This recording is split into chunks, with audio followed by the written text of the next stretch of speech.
hoy vamos a tener un mensaje que se titula La Revelación.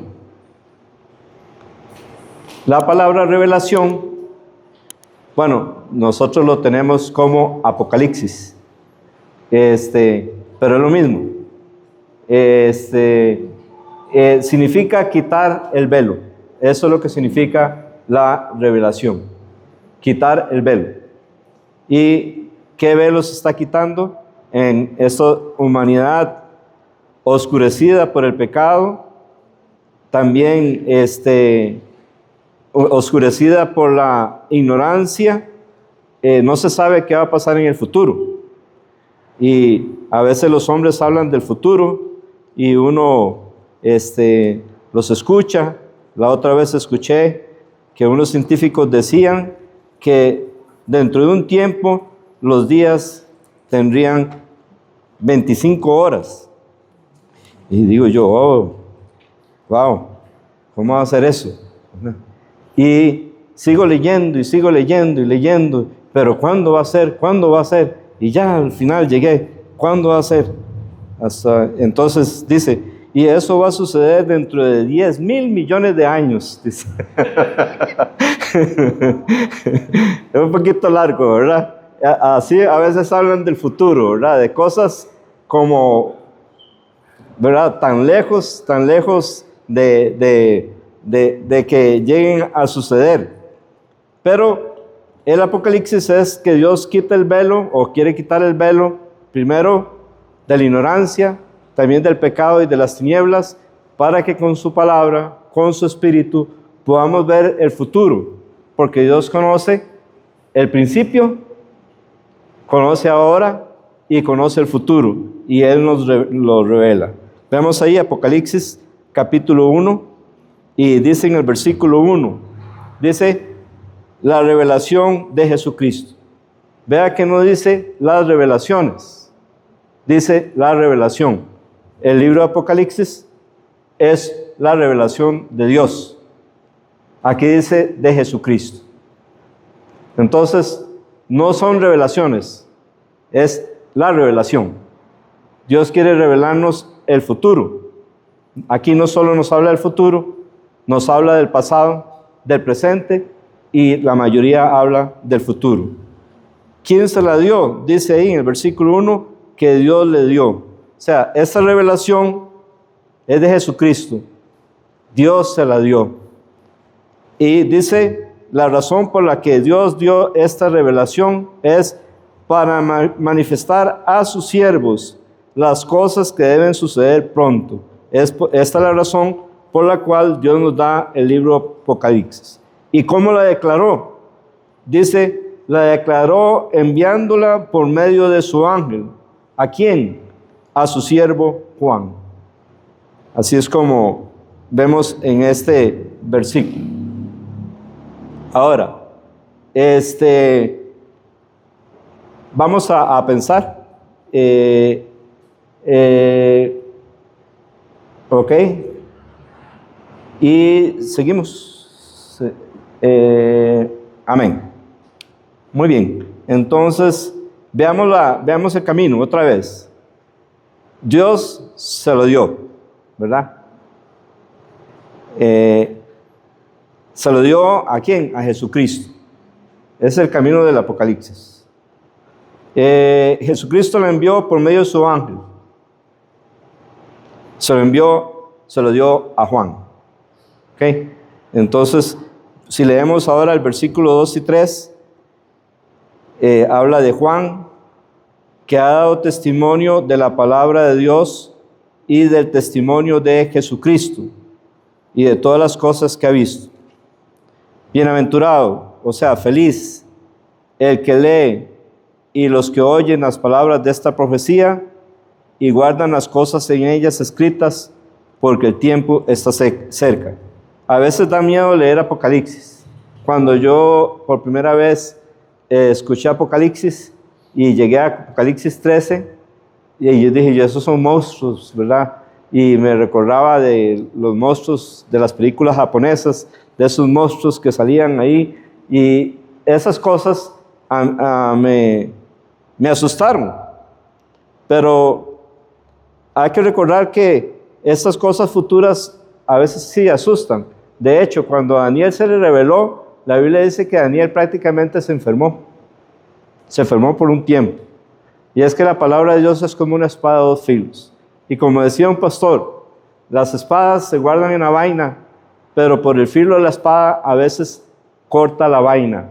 Y la palabra de Dios en nosotros a veces nos corta. Pero no hay que temer. Fieles son las heridas del que ama. Y Dios nos ama, a veces nos hiere, sus manos hieren, pero sus manos también curan. Pensemos en Juan. ¿Quién era Juan? Juan era hijo de Zebedeo. Zebedeo es un hombre, pareciera muy conocido en el tiempo de Jesús, y tenía alguna relación, algún contacto, por así decirlo, con lo que es la familia del sumo sacerdote. Así que era un hombre, bueno, tenía su propia empresa, era pescador, tenía su barco, y de él nos habla en Mateo 10:2, todos los versículos van a estar aquí prácticamente, si quieren lo buscan, pero aquí se van a proyectar. Dice, los nombres de los 12 apóstoles son estos: primero, Simón, llamado Pedro, y Andrés su hermano, Jacobo, hijo de Zebedeo, y Juan su hermano. Bien, ese es Juan, es hermano de Jacobo, hijo de Zebedeo. También a él se le conoce como el apóstol, Juan el apóstol. También se le conoce como uno de los 3 discípulos más cercanos. Solo él, Jacobo, su hermano, y Pedro fueron los que Jesús permitió que entraran a la casa de Jairo para resucitar a la hija de Jairo. Solo ellos 3, Jesús se los llevó al monte de la transfiguración cuando oró, y su rostro resplandeció como el sol y sus vestidos se hicieron blancos como la nieve. Solo ellos 3 estuvieron ahí. Y solo ellos 3 son los que Jesús les dijo en el Getsemaní que estuvieran más cerca. Los demás estuvieron más largo. Así que él era uno de los 3 discípulos más cercanos a Jesús y se le llamaba el discípulo amado. Este es Juan. Como dice el versículo 4 ahí de Apocalipsis 1:4, Juan. ¿A quién se dirige Juan? Dice, a las 7 iglesias que están en Asia. Vamos a recordar que esas iglesias están, esa Asia es hoy día Turquía, exactamente. Y ahí están las iglesias. Empieza a hablar de cuáles iglesias son. Recuerden que la semana pasada estuvimos viéndolas. Vamos a ver. Bueno, aquí está aquí es la isla de Patmos, donde pusieron a Juan, lo desterraron por causa de la palabra de Dios. Ahí es donde Dios le revela el Apocalipsis, en esa isla. Es interesante porque cuando él ve la eternidad, dice, y no había más. Bueno, en los nuevos cielos y en la nueva tierra no va a haber más. Y en un sentido, para Juan, en ese momento era como que no hubieran verjas o no hubieran barrotes, como que la cárcel se le abrió, porque el mar para él era la cárcel. Ahí estaba desterrado. Y aquí están las iglesias. Éfeso, que como le vimos la semana pasada, es la iglesia apostólica, o nos recuerda la iglesia apostólica. Esmirna, que es la iglesia de los mártires. Pérgamo, que es la iglesia que se comprometió con el mundo. Tiatira fue una iglesia que se comprometió aún más con el mundo.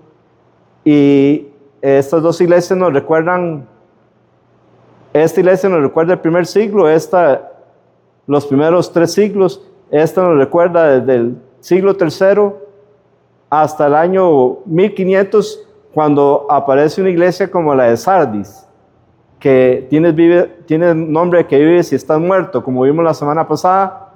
Luego la iglesia de Filadelfia, que es una iglesia misionera, que nos recuerda los años 1700, 800 y aún al principio 1900. Y la Odisea, el pueblo manda, significa la Odisea, no recuerda la iglesia de este tiempo, una iglesia tibia. Eran iglesias que literalmente existían.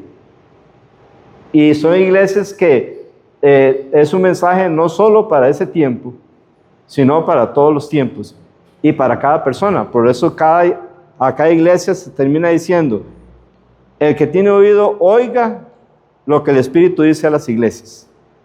Entonces, se abre el mensaje no solo para las iglesias, pero a la vez nos recuerda lo que ha pasado con la iglesia a través de los siglos. Dice ahí, a las 7 iglesias, luego dice, gracia, ¿verdad? Ahí, versículo 4, gracia. Somos salvos por gracia. Por gracia, dice la Biblia, sois salvos por medio de la fe. Y esto no es de vosotros, pues es un don de Dios, no por obras para que nadie se gloríe. Nadie se merece la salvación, pero Dios nos busca para salvarnos, porque la gracia de Dios se ha manifestado para salvación a todos los hombres, no a unos cuantos, a todos los hombres, enseñándonos que renunciando a la impiedad y a los deseos mundanos, vivamos en este siglo sobria, justa y piadosamente. Así que la gracia de Dios se ha manifestado para salvación a todos los hombres, y es la única forma en que Dios nos salva. Es la única forma. Es que Dios nos da un regalo que no merecemos, porque nosotros lo que merecemos es el castigo de Dios, porque somos pecadores por nacimiento y porque hemos escogido pecar. Pero Dios, por su gracia, nos salva, nos da vida juntamente con Cristo, juntamente con Él nos resucitó y juntamente con Él nos sentó en los lugares celestiales con Cristo, para manifestar en el tiempo posterior las abundantes riquezas de su gracia y su amor para con nosotros en Cristo Jesús. La Biblia nos dice que la gracia nos fortalece. ¿Cuándo nos fortalece? Como en el momento en que Pablo le pedía a Dios que le quitara el aguijón. Entonces, ¿qué le respondió Dios? Bástate mi gracia, porque mi poder se perfecciona en la debilidad. Entonces la gracia nos da fortaleza para cuando Dios nos dice que no. Fortaleza cuando Dios nos dice que esperemos. Nos capacita, nos da esa fuerza que solo Dios puede darnos. Así que la gracia de Dios no solo la usó para salvarnos, pero nos la usa para fortalecernos a nosotros. Está pasando un momento difícil.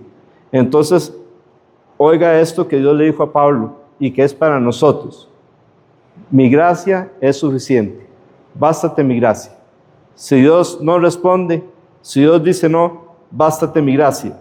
También la gracia nos capacita para trabajar. Como dijo Pablo, yo he trabajado más que todos los apóstoles, pero no yo, dice, sino la gracia de Dios conmigo. Imagínense lo que es que un hombre como Pablo trabajara más que los 12 apóstoles. Eso de verdad tiene que ser fuera de serie. ¿Cómo es posible que trabajara más que los 12 que estuvieron con Jesús? Pero Pablo mismo aclara, pero no yo, sino la gracia de Dios conmigo. Entonces, por gracia podemos servir a Dios. ¿Cómo puedo servir yo a Dios? No es por su fuerza ni por nuestra capacidad, hermanos, es por la gracia de Dios. Dios puede hacer un milagro a través de usted y de mí. Hay un gran obstáculo, y ese obstáculo somos nosotros mismos, nuestro yo. Pero tenemos que aprender a que no vivamos nosotros, sino que Cristo viva en lugar de nosotros. También la Biblia nos dice en 2 Corintios capítulo 8 y capítulo 9 que podemos dar por gracia. Se da por gracia. O sea, la gracia nos habilita a dar. Como les recordé aquel vez de un pastor que fue a hablar de misiones a una iglesia. Estaba sentado el que iba a predicar sobre misiones y el pastor a la par le iba a explicar a la gente la necesidad de ayudar para que otros fueran a predicar a otro lado y apoyar a los que están allá. Entonces, están sentados ahí en la plataforma y el pastor le dice: hermano, viera qué mal están los hermanos aquí económicamente. Y él se puso a pensar, ay, qué torta, y hoy yo voy a predicarle sobre que necesitamos dar. Hermanos, viera, y no sé qué más le dijo, me imagino, le pido que ore por ellos. Y él se sintió muy incómodo, pero en ese momento se recordó de 2 Corintios capítulo 8, que dice que esta gente, creo que eran los de Macedonia, de acuerdo a su profunda pobreza, abundaron en generosidad por la gracia. Es por gracia que damos, no es por ley, no es porque nos manipulan, no, es porque Dios me da el poder, me da la fe para dar. Eso le desea Juan a las 7 iglesias, a nosotros también, gracia, gracia. Pero no solo le desea eso, que también le desea paz. Ahí dice en el versículo 4, Apocalipsis 1:4, y recordemos que el ser humano necesita paz con Dios. El ser humano es enemigo de Dios. Yo no me canso de contar cuando yo leía aquel Nuevo Testamento, Nácar Columba, y era como leer la Reina Valera, sinceramente. No le veo diferencia. Era muy bueno. Y yo veía cómo el Espíritu Santo me hablaba. Y donde me decía, cuando yo leía, Jesús dice, el que conmigo no es contra mí es. El que conmigo no es contra mí es.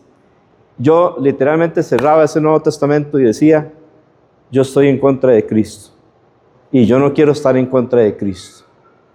Y hermanos, esta es la condición del ser humano. Está en contra de Cristo.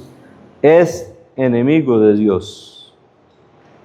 Mas Dios muestra su amor para con nosotros en que siendo aún pecadores, Cristo murió por nosotros. Pues si siendo enemigos fuimos reconciliados con Dios con la muerte de su Hijo, por Él seremos salvos por su vida. Entonces, el ser humano necesita paz con Dios. ¿Por qué? Porque Dios es un Dios santo, es justo, y Dios castiga el pecado. Él tiene enojo contra el pecado. Y entonces tiene que reconciliarse con Dios. Por eso Pablo les decía, nosotros somos embajadores en nombre de Cristo. Os rogamos reconciliados con Dios. Os rogamos reconciliados con Dios. Reconcíliese con Dios. Como decía el profeta, prepárate para el encuentro de tu Dios. Todos nosotros nos vamos acercando al encuentro con Dios. ¿Y cómo es la mejor forma? Reconciliándose con Él. Al que no conoció pecado, por nosotros lo hizo pecado. Esto es Jesús. Dios hizo a Jesús pecado. ¿Por qué? Porque cargó nuestro pecado. Para que nosotros fuésemos justificados por Él. Dios castigó el pecado en Cristo, allá en la cruz, para que nosotros seamos reconciliados. No excusemos el pecado, porque el que encubre sus pecados no prosperará, pero el que los confiese y se aparta, alcanzará misericordia. Entonces, por lo tanto, usted necesita reconciliarse con Dios y necesita tener paz con Dios. Justificados, pues, por la fe, tenemos paz para con Dios, por medio de nuestro Señor Jesucristo. Romanos 5:1. También recordemos acerca de la paz de Cristo. Él dijo, la paz os dejo, mi paz os doy. Yo no la doy como el mundo la da. No se turbe vuestro corazón, ni tenga miedo. Entonces usted y yo en este momento tenemos que creer que ya tenemos la paz de Cristo. Él nos la dejó. Esa es la paz de Cristo. La paz os dejo, mi paz os doy. Es la paz de Cristo. Una paz tan grande que podía dormir en medio de una tempestad, que tenían que levantarlo, porque la tempestad no lograba despertar a Jesús. Jesús sabía que no le iba a pasar nada. Se durmió profundamente porque había paz en su corazón. Los discípulos les faltó la fe. Hombres de poca fe, ¿por qué dudaron? El mundo dice, ¿Dónde está tu Dios? Pero Cristo nos dice, ¿dónde está tu fe? Tenemos que confiar en Él. Tenemos la paz de Cristo.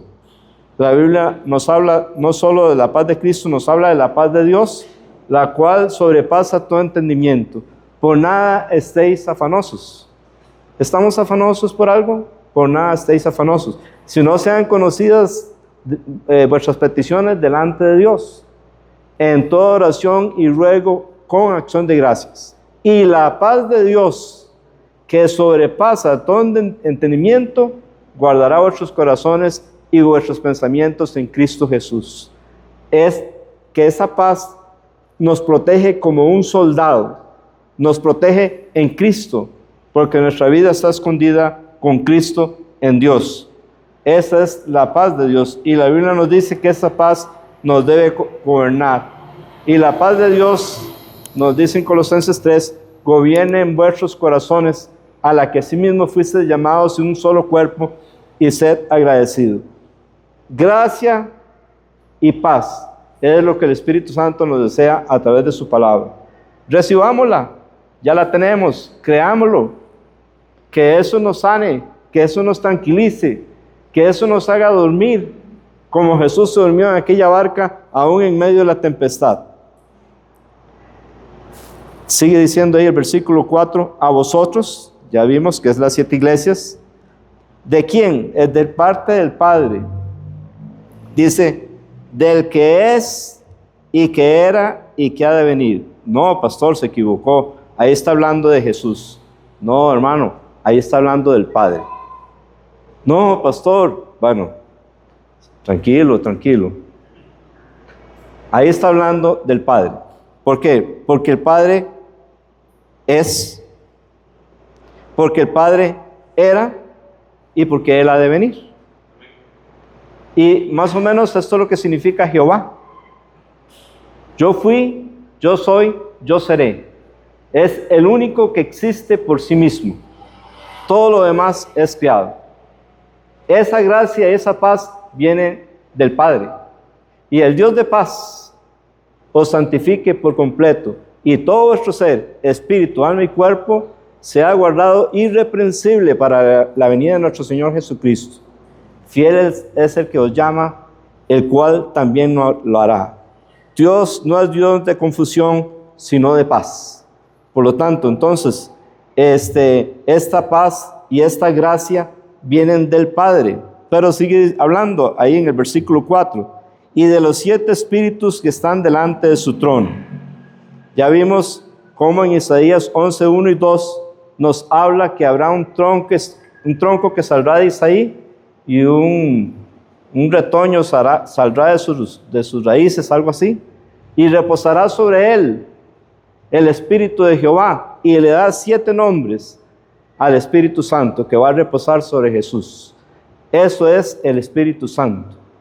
Es el Espíritu Santo en toda su plenitud. De Él, del Padre y del Espíritu Santo viene esa gracia y esa paz. Y lo más precioso, hermanos, es que ese Espíritu Santo está aquí en medio de nosotros. Y debemos dejar que Él nos sane, que Él sane nuestro espíritu, nuestra alma, que Él nos aquiete y que aprendamos a dejar de luchar. Pero esa paz viene también, dice la Biblia, ahí en el versículo 5, y de Jesucristo, viene del Hijo. ¿Ve cómo anteriormente era del Padre? Porque si no, entonces ahora no diría del Hijo. Viene del Hijo, dice, y de Jesucristo. ¿Quién es Jesucristo? Dice, el testigo fiel. Usted ha oído más a personas que dicen, por la verdad murió Cristo, pero casi siempre cuando lo escucho es un pleito, ¿verdad? Y es que la persona tal vez es muy sincera y siempre dice la verdad. Y por la verdad murió Cristo, ¿verdad? Para hablar de su propia verdad. Pero es verdad que por la verdad murió Cristo. Él sí es verdad, ¿verdad? Porque Él murió porque dijo la verdad. ¿Qué dijo Él? Él dijo que Él es el Hijo de Dios. Y por eso los judíos lo crucificaron. ¿Por qué? Porque al decir que Él es Hijo de Dios, estaba diciendo que Él era igual a Dios. Y por eso ellos dijeron, ha blasfemado. Porque el que dice que es igual a Dios es un blasfemo, según la Biblia y según los judíos. Y por eso lo crucificaron. Pero era la verdad, ese es el problema. Él estaba diciendo la verdad. El testigo fiel. Y recuerde que testigo significa mártir. Es el mártir fiel. El que por decir la verdad tuvo que dar su vida. ¿Qué más nos dice de Jesús ahí en el versículo 5? El primogénito de los muertos. ¿Qué significa eso? Significa como que es el primero que resucitó. No, pastor, recuerde que Elías resucitó a una persona. Eliseo también. Recuerde que el mismo Jesús resucitó a la hija de la viuda de Naín. Recuerde que también resucitó a la hija de Jairo. A Lázaro también lo resucitó. ¿Y por qué usted ahora viene diciendo que es el primogénito de los muertos? Que eso significa que es el primero que resucitó. ¿Por qué? Porque la persona que resucitó Elías, la que resucitó Eliseo, la hija de Jairo, el hijo de la viuda de Naín y Lázaro, sí, Cristo lo resucitó, pero ¿sabe qué pasó después? Al tiempo murieron. En cambio Jesús resucitó para nunca más volver a ver muerte. Y por eso entonces Él es el primogénito de los muertos, el cual nos puede resucitar espiritualmente.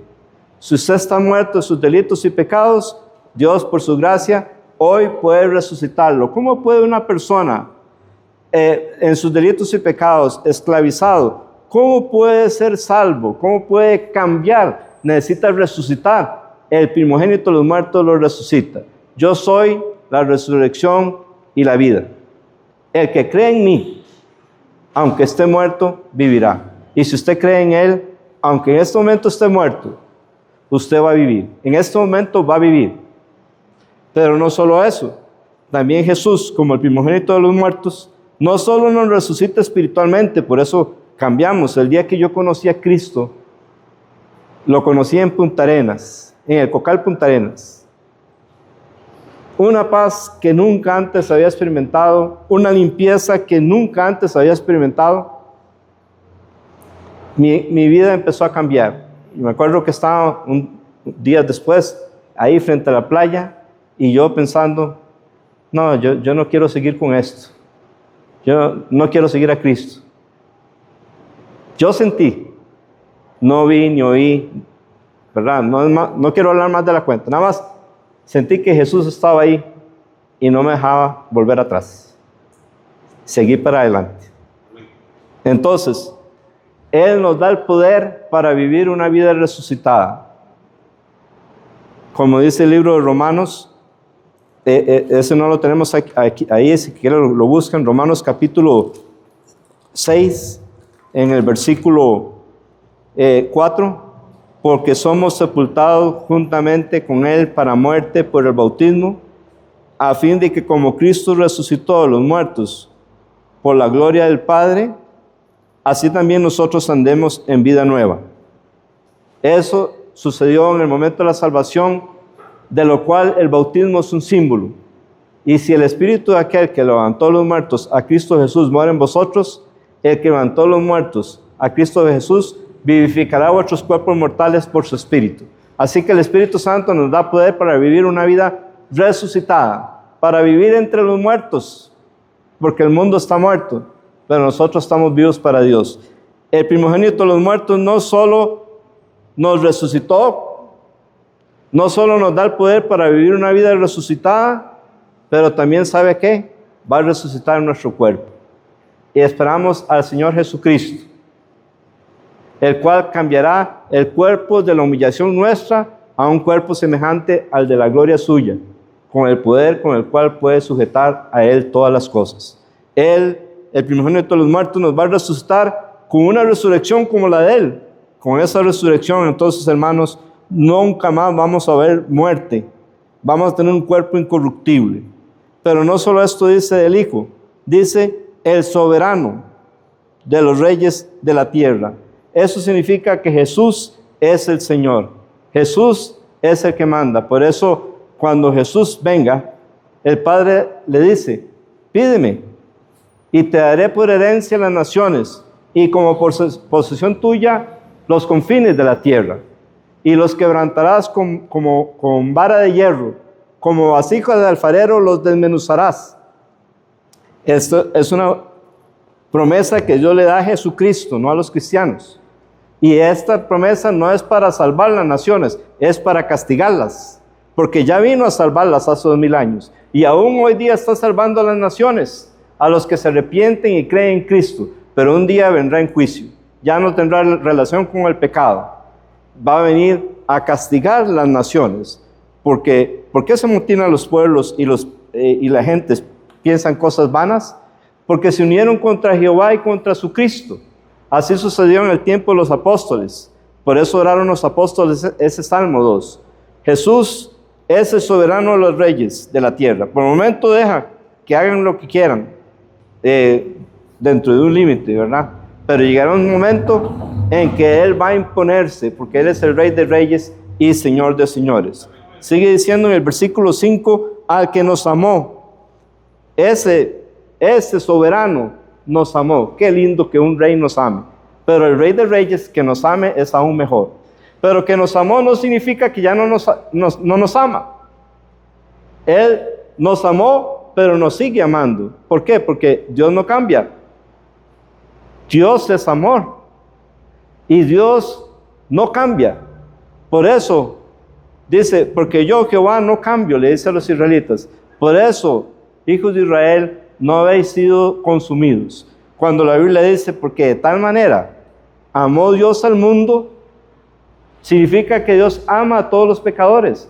Usted puede escuchar personas que dicen que no los ama. ¿Sabe por qué le dicen que Dios no ama a los pecadores? Y si Dios no ama a los pecadores, ¿cómo pudo amarnos a usted y a mí? Y ellos dicen, no, porque es que en el Salmo 7 dice que Dios está irado contra el impío todos los días. Hermanos, entonces tenemos que escoger entre querer el Salmo 7 o Juan 3:16. ¿Cuál de los dos escogemos? ¿Cuál de los dos tiene razón? Los dos. Porque los dos son palabra de Dios. Dios está enojado con el impío y a la vez lo ama y quiere que se arrepienta.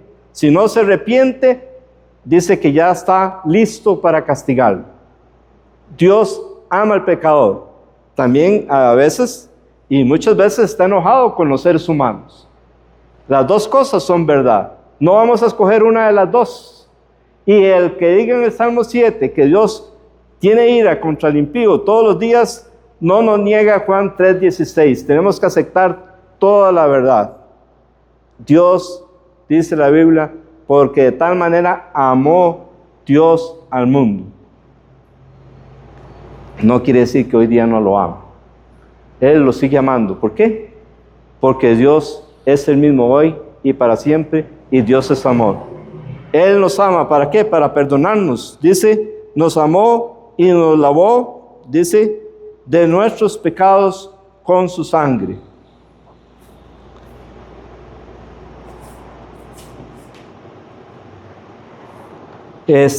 Vamos a pensar en unos versículos que vamos a proyectar aquí, como Efesios 1:7, que nos dice lo mismo.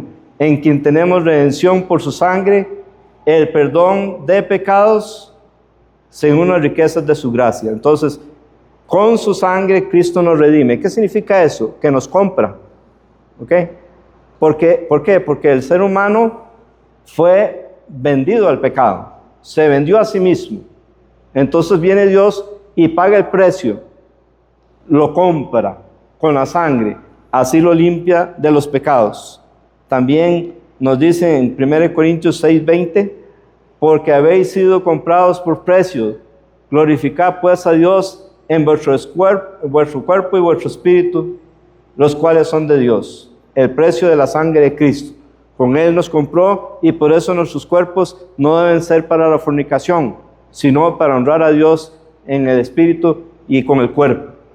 También nos dice en 1 Pedro 1, 18 y 19, sabiendo que fuisteis rescatados de vuestra vana manera de vivir, la cual recibisteis de vuestros padres, no con cosas corruptibles como oro o plata, sino con la sangre preciosa de Cristo, como de un cordero sin mancha y sin contaminación. 1 Pedro 1, 18 y 19. Con la sangre de Cristo Dios nos compró, nos perdonó nuestros pecados, pagó la deuda del pecado.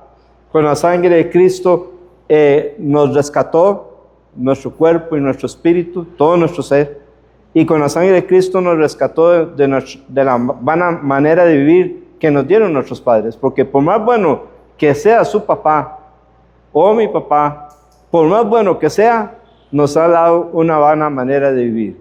No, pastor, mi papá era un angelito buenísimo. Pero su papá le dio la naturaleza carnal. Usted no nació cristiano. Usted tiene que nacer de nuevo.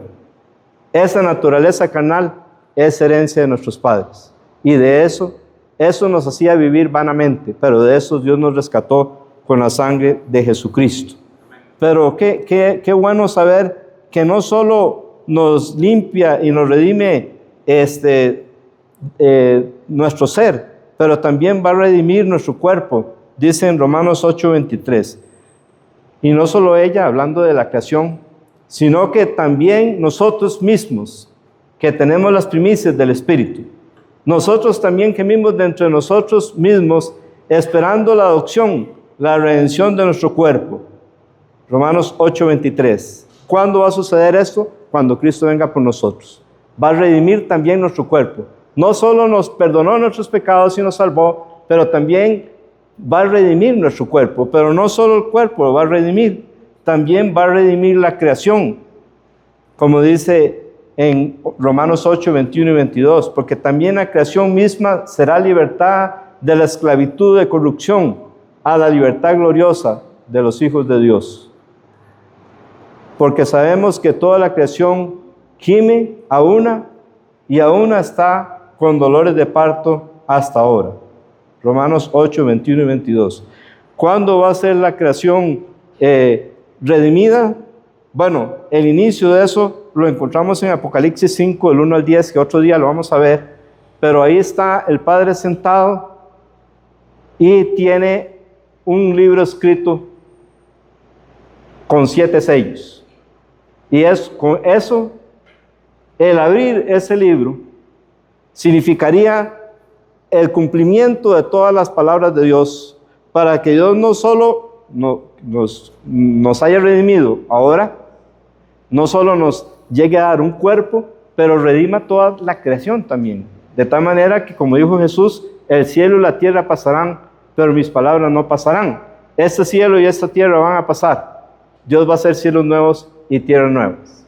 Y Juan se puso a llorar porque no había quien fuera digno de abrir el libro, ni aún mirarlo.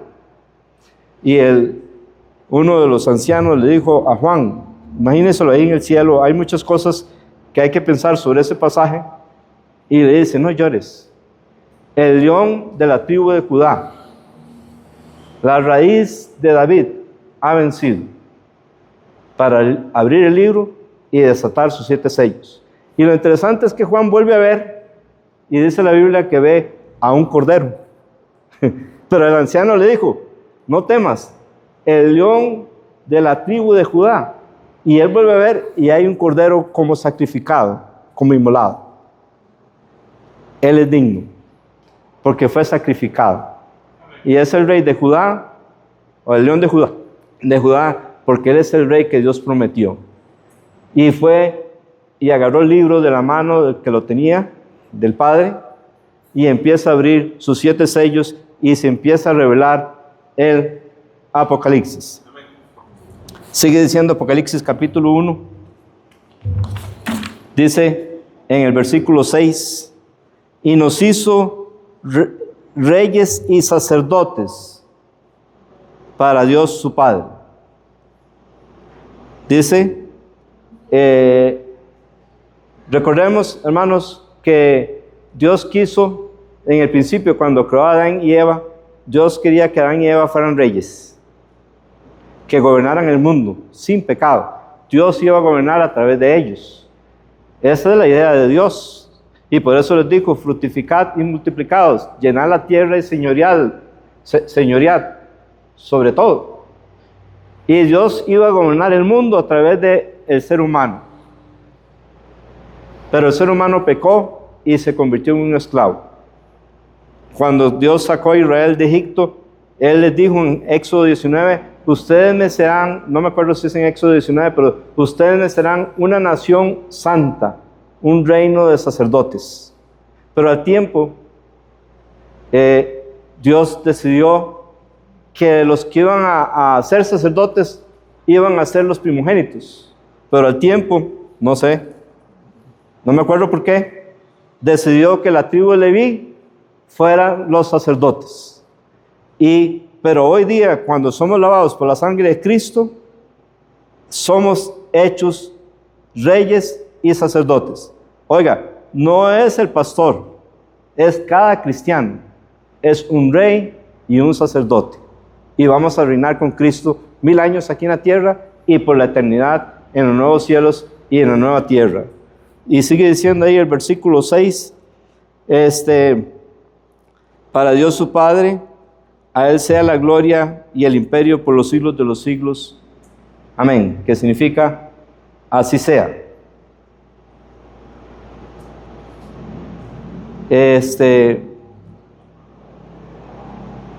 Voy a mostrarles un versículo.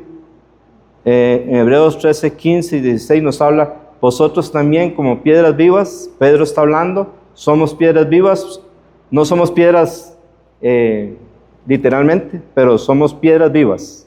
Una piedra es muerta, ¿verdad? Pero nosotros somos piedras vivas. Pedro es una piedra viva. Él es parte de la roca también, no es la roca, porque Pedro mismo se encarga de decir que Cristo es la roca, ahí en 1 Pedro 2. Y dice, sed edificados como casa espiritual y sacerdocio santo para ofrecer sacrificios espirituales aceptables a Dios por medio de Jesucristo. Cuando venimos y cantamos, ahora que estamos cantando, tenemos que ser conscientes que estamos en la presencia de Dios. Cuando confesamos que Dios es grande, que es inescrutable, esto es ejercer el sacerdocio. El Espíritu Santo lleva esa alabanza como incienso delante de la presencia de Dios. Dios es espíritu y los que le adoran en espíritu y verdad es necesario que le adoren. Y Dios busca tales adoradores. Amén. Somos sacerdotes. Y nos dice aquí en versículo Hebreos 13, 15 y 16, así que ofrezcamos siempre a Dios por medio de Él, o sea, de Cristo, sacrificio de alabanza, es decir, fruto de labios que confiesen su nombre, y de hacer bien y de la ayuda mutua no os olvidéis, porque tales sacrificios se agrada a Dios. Somos sacerdotes, cada uno de nosotros debemos de servir a Dios. Hay muchos sacrificios que se pueden hacer, como el sacrificio de nuestro cuerpo, que esté muerto al pecado y vivo para Dios, y lo rindamos para Dios. Y por último, en esta mañana, en Apocalipsis 1:19, Jesús le dice así a Juan, escribe las cosas que has visto, y las que son, y las que han de ser después de estas. Así Jesús mismo divide este libro. Las cosas que has visto están en el capítulo 1. Las que son están en el capítulo 2 y 3. Y las que han de ser después de estas están desde el capítulo 4 hasta el 22. En el capítulo 4 se adora a Dios por ser el Creador. En el 5 se adora al Padre y al Hijo por ser el Redentor. Y a partir del 6 hasta el 18 nos habla de la tribulación, de los 7 años de tribulación. Y no se menciona la iglesia. Pero el capítulo 19, la iglesia está en el cielo y viene con Jesús. Y Jesús viene y termina con los ejércitos del mundo. Y Apocalipsis capítulo 20, Cristo empieza el milenio. Y viene el juicio final.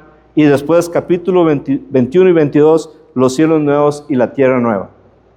Vamos a inclinar nuestros rostros, hermanos.